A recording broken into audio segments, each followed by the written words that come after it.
to don this nice little title on them, which was a good football team. Yep. So that was fun. But no, so you look at the Giants, a lot of the same statistical categories. They fall in the same ranking as the Dolphins. Hopefully the Eagles won't be taking this team a little too lightly, and also hopefully they'll want to make that play unlike they did against the Dolphins. Yeah, but there's a bad mojo going into this game. Eli Manning is now going to be quarterbacking. We haven't seen him play since who knows when. And, of course, they have Evan Ingram coming back. Golden Tate's coming back. If that is the case, it's the first time this season that the Giants will have Tate, Ingram, Barkley, Sterling Shepard on the field at the same time. I don't like that combination. I don't like it even a little bit, especially when this Eagles pass defense is coming off at least the worst game they've had all season long. I mean, you hold your own against Tom Brady, against Russell Wilson. Yes. Granted, Russell Wilson threw some balls, a little too far down the field, overthrew some guys, but Eagles defense coming off the performance they had against Ryan Fitzpatrick. Eli Manning or not, Eli Manning 10-20 against the Eagles in his career. Yep. It's been quite some time since he won in Philadelphia. Don't say that. It doesn't really. That's the He's jinx, 5-10 in Philadelphia. 5-10 in Philadelphia in his career. This is not. They're not coming off their best game. Hopefully, and I know you talked to Jalen Mills recently. Yeah. Hopefully, they're using that game as a building block against the Dolphins. Oh, geez, you had to go there, didn't you? Well, I got to be honest. By the way, I do want to say that it's my pleasure to sit in for CFL football star Brandon Brooks this morning. Did you say Brandon Brooks? Barrett Brooks. Oh, excuse me. Brooks, they're all the same. Oh! They once found each other's wallet. Oh, this is how this works. Oh, this is how it works. Cool. Yeah. By the way, this simulation week 14 is brought to you by Nissan. We got to make sure we get that in because Barrett and I get car rentals. Oh, do you really? Heck no. All right, Eagles got the ball first. They open up in the first quarter here. They're on the move, as they are each and every time they get the ball in a simulation game. Last week, believe it or not, the game picked the Eagles to beat the Dolphins, so the game is not always accurate. No, but I do notice that this is my first time actually looking at the new version of this game. Yes. The graphics have gotten increasingly better since my Sega Genesis as a kid. You know, you're going to see in this game when they go to the ISO shot of Doug Peterson, he looks a little bit like you. Throw a hat on me? Yeah, that's it. Yeah, okay. Again, Eagles on the move here. 4 minutes to go in the opening quarter. Aguilar making catches early in this game. He caught the ball? He caught the ball. Did he track it? It was a short pass. From what I could see, it was a very short pass. Look. Yeah, I can see that. See? Actually, they have him in this game looking more like Laurel or Hardy. I'm not. Which one was the skinny one? Laurel. Laurel? Yeah. He looks more like Laurel. Wow. Here we go. Oh, that's an authentic Eagles play right there. The hitch pass that doesn't gain much yard? Exactly. And that's Aguilar again making the play. That's not possible. Did Alshon get hurt early in this game? I don't know, but he made back-to-back catches. That's not possible. I have never seen that before. Wow. No, actually, maybe this is building off momentum from the Dolphins game because he actually caught more than a couple passes against the Dolphins, 2 of which were negated thanks to teammates' penalties. You are such the eternal optimist, man. you keep that thought. Keep that thought going. Is this Miles Sanders running for us right here? That is Miles Sanders. That is Miles Sanders. Okay. I was just making sure. So all the injuries are updated on this as well? Supposedly. Now, so Jordan Howard even in the game anymore? Jordan Howard. Let us have a moment of silence for Jordan Howard. I was recently told that Jordan Howard's shoulder is still only 50% strength-wise. So he's done for the year. I was also told it could take up to 6 weeks. This is week 4 of Jordan Howard being down. He's still got 2 more weeks to go. But to me, in all the years I've covered this game, Mark, I've never seen a stinger keep a player out 4, 5, 6 weeks. And I'm always thinking, it's got to be something a little more than a stinger. It's supposedly the nerve. Okay, but if that's the case, what do? Acupuncture? You need to go in there? What is it? I don't know. I remember Brian Dawkins missed some time towards the end of his career as an Eagle with a bad stinger. I think that's the one that put him on the ground where you could hear him crying when he was mic'd up. That's one that will stay with me for a long time. By the way, Zach Ertz just had a catch in this game. Yes. Important, worth noting, the one thing that the Giants have done well this year is defend against the tight end. Really? Yeah, they're the 3rd best team actually in terms of yards against the tight end. Yards allowed against the tight end. Wow. Oh, that's a dead ringer for Pat Shurmur. I'm sorry, I'm also reacting to how this game looks. It's been a while since I looked at this version of the game. So you're impressed? I'm very impressed. You're like They've come a long time. You're like a kid on Christmas. Yeah, absolutely, man. This is pretty incredible. Look at the graphics. Dead ringer, Pat Shurmur. Oh, nice opening hole right there. That's Big gainer for Miles. And we need a lot of those from him on Monday night. Run it down the Giants' throat, make them quit. Definitely. Unlike last week where we thought they run the ball, they only ran it 19 times. And keep it going in the second half as well. Say it again.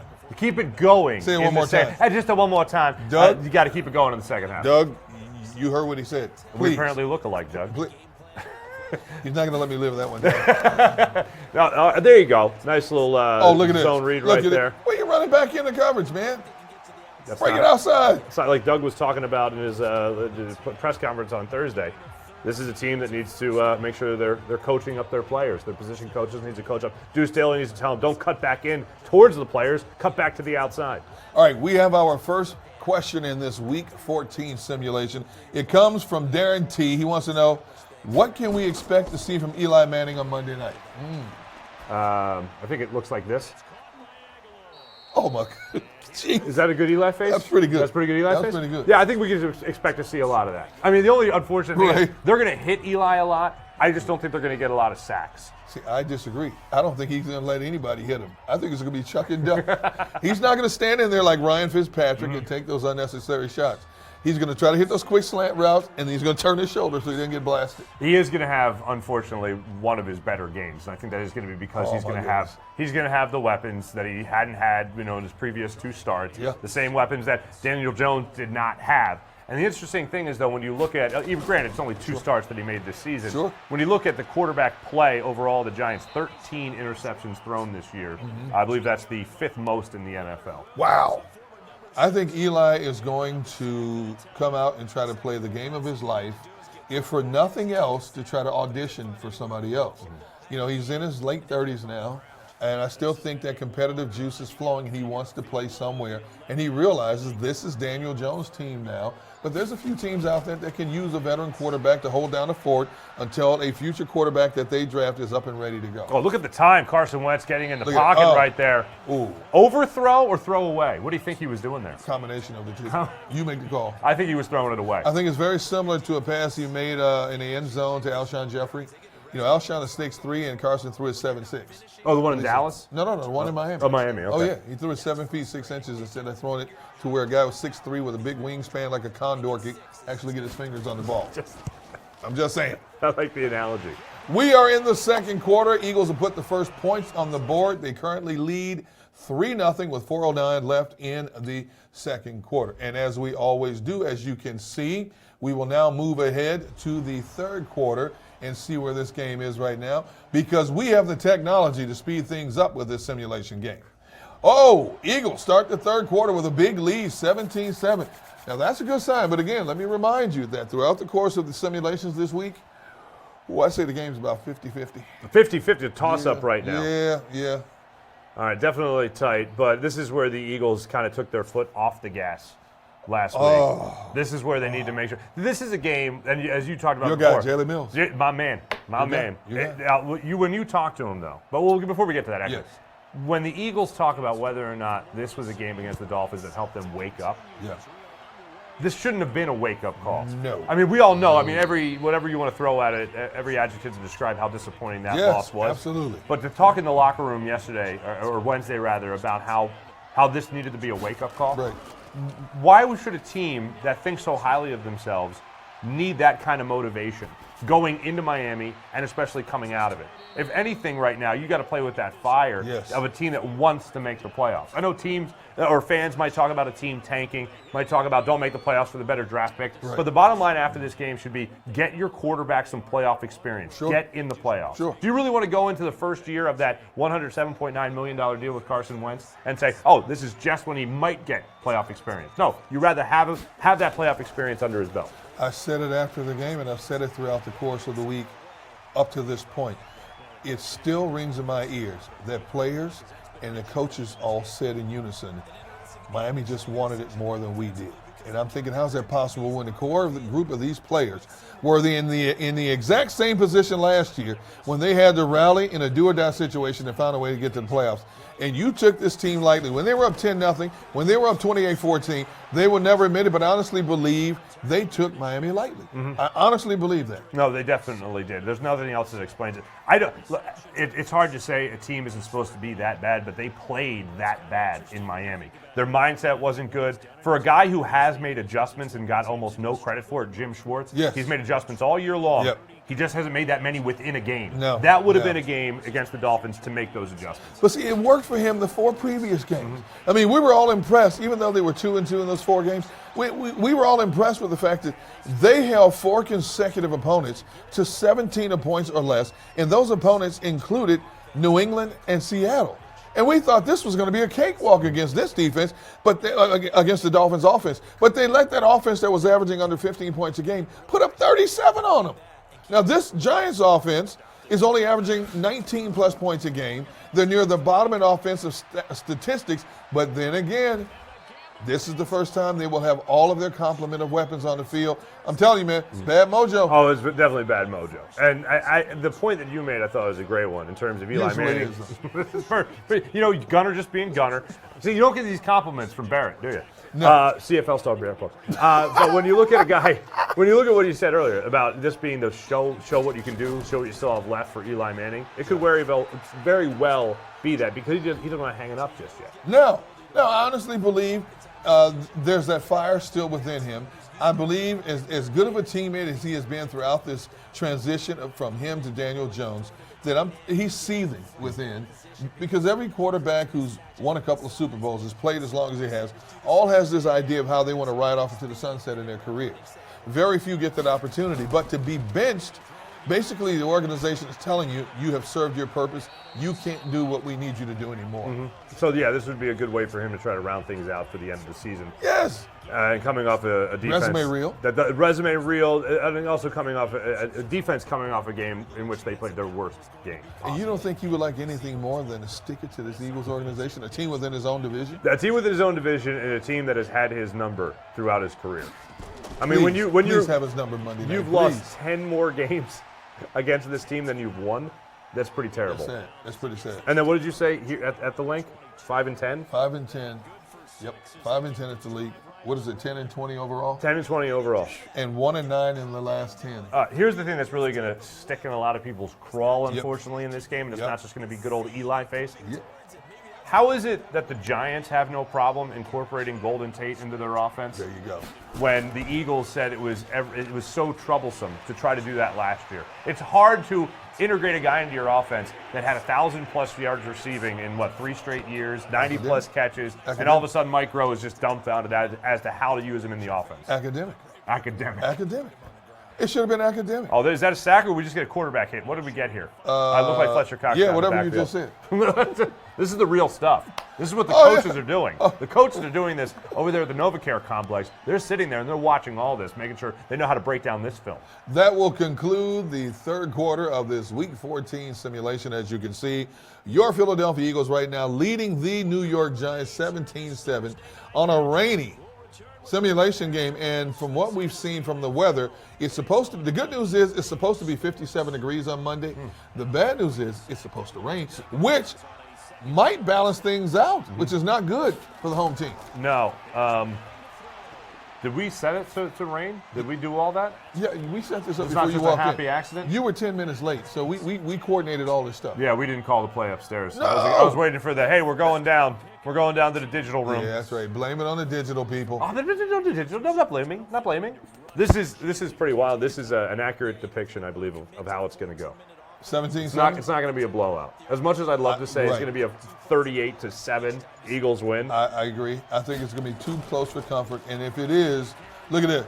That guy right there, in the few games he's played against the Eagles, has given the Eagles fit, not just in the running game, but the passing game as well. My early instincts on Saquon Barkley. Yes. Early instincts. Early. Could be top 3 all time. Wow. Yeah. Now, he's not having a good year this year. No, not at all. But nobody on the Giants is. No. The only person that really is Janoris Jenkins, who's, I believe, tied for third or fourth in the NFL in interceptions. Yep. But he's only got 4, so that's not exactly bragging rights. But no, the way he moves, the way he can catch, the way he can pretty much do everything that when they give him the football and almost do it on his own. People talk about how bad the offensive line has been for the Giants. For the last couple of years. And he's a shining star. No question I think about when it's all said and done, and of course, the old adage, if he stays healthy, but he's that good, and I just hope he doesn't pick the best games for himself against the Eagles. As you just saw, Barkley bowled his way into the end zone to make this a lot closer. Giants going for 2. Oh, that's how you make a play. Camus Grugier Hill, ladies and gentlemen. Oh, my goodness. Getting that backfield. He got jacked up. That's what I'm talking about. He's not going to get sacked against the Eagles on Sunday or on Monday night. But what is going to happen is he's going to get hit a lot. I think he is going to take that. Okay. He's going to take a beating. Like Ryan Fitzpatrick, he got hit a lot in that game. Only sacked 3 times. Eli Manning will do a lot of the same, I think. He'll get rid of the football. The sacks won't total up, but I think the QB hits will. Eli Manning is not physically as tough as a Ryan Fitzpatrick. Ryan Fitzpatrick took some shots. Matter of fact, his first touchdown, he got blasted. He just threw it up. And his 6'3" receiver, Devontae Parker, just went up over 5'10" right on Darby and took it. Now, I would imagine the Giants are going to try some similar things against these Eagles corners. Throw up the 50-50 ball and let's see what happens. Now, what about Sterling Shepard? I mean, we talked about Golden Tate. Sterling Shepard, I mean, he's got a nice little career. He's playing opposite Odell Beckham Jr. For all those years. And now it's more him and the Golden Tate show. Unfortunately for him, he's had a series of concussions, so he's missed significant time. But if he's healthy, he's got that ability to put his foot in the dirt and cut and go. He's also got that ability, which the Eagles corners are susceptible to make that out and up move and go. So, he worries me because if Eli starts dinking and dunking over the middle of the field, Evan Ingram and Golden Tate, eventually they're going to set up that deep ball for one of those guys. Now, if it does come down to it and you got to make a change in your secondary, I don't think you'll have to do it because the Giants don't necessarily have the big wide receivers that they did in Miami. Right. But Rasul Douglas, a taller wide receiver, slower, would you use him in the red zone if it comes down to it? Definitely. Absolutely. I agree with Especially you. if they're using Which Ingram. is a rarity. Which is a rarity. Look at this. Look at us both being brilliant for once. Well, you're a little bit smarter than him, I'll give you that. Especially when you referred to Barrett as Brandon and called him the CFL Brooks. Barrett, I just want you to know it's one of the few times I did not fire the verbal shot. I just want you to, I love this Oh, man wait, he right was here. in the NFL? The NFL I meant. Yeah, right. XFL, right? XFL. I'm sorry. He brings out the worst in me. I'm sorry. I apologize. What would Barrett's CFL or XFL name be? That's one we'll have to come up later. Gone but not forgotten. It's fun when he's not here. This is my first time doing this, so this has been I'll wild. Come back and do it again. I doubt I'll be invited. But let's see. We got a 2-minute warning here for the Eagles and Giants. Here we go. 7-point lead. Carson right now in the Eagles offense looking to solidify the victory against the G-Men. That's not going to help right there. It's going to help. Giants call a timeout. Very smart clock management by Pat Shermer. Here we go. We have yet to have an overtime in the simulation game, and hopefully this won't be the first time. Talk about bringing that bad mojo. I don't want to bring that to you, my friend. The production crew, you know what you're always rooting against? What? Overtime. Yes. I got a flight to catch. Especially a night game. That's what the Monday Night Football people are going to be looking at. Please don't let this game be a tie. Steady rain here. 1:57 to go. Eagles trying to close this game out. Oh, Miles Sanders wants it all. Look at Miles. Gets that first down. Breaking off the chunk of real estate. Another timeout. Yeah, way to slow the game down. Thank you very much. Come on, Pat Shermer. What the heck, man? This is good. I like how much they use him in this game. Yeah, they should do this like in the real. Yeah. I have a feeling that if it was real, they would have passed the ball 3 times. Oh, maybe we should send the simulation game to Doug just to give him some play calling ideas. The computer knows what to do. Do you? Oh, geez. Look at his power formation. Close it out. Oh, got beat off the edge. Giants go to their last timeout. Who's our left tackle? Is it still Jason Peters in this, or is it moved to Andre Dillard? Allegedly. Allegedly Peters. To be spelled by Dillard occasionally. The one thing is... Was that Rick Lovato blocking on the outside? How many... I'm pretty sure that was Rick Lovato. There's no way that was the lowest grade in this game. There's no way. Almost in the entire NFL. I know on the Eagles, and Rick Lovato was holding the outside. There's no way.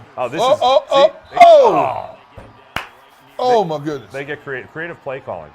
All right, there you saw Sanders 12 carries, 64 yards in this game. And we have a $1:35 to go.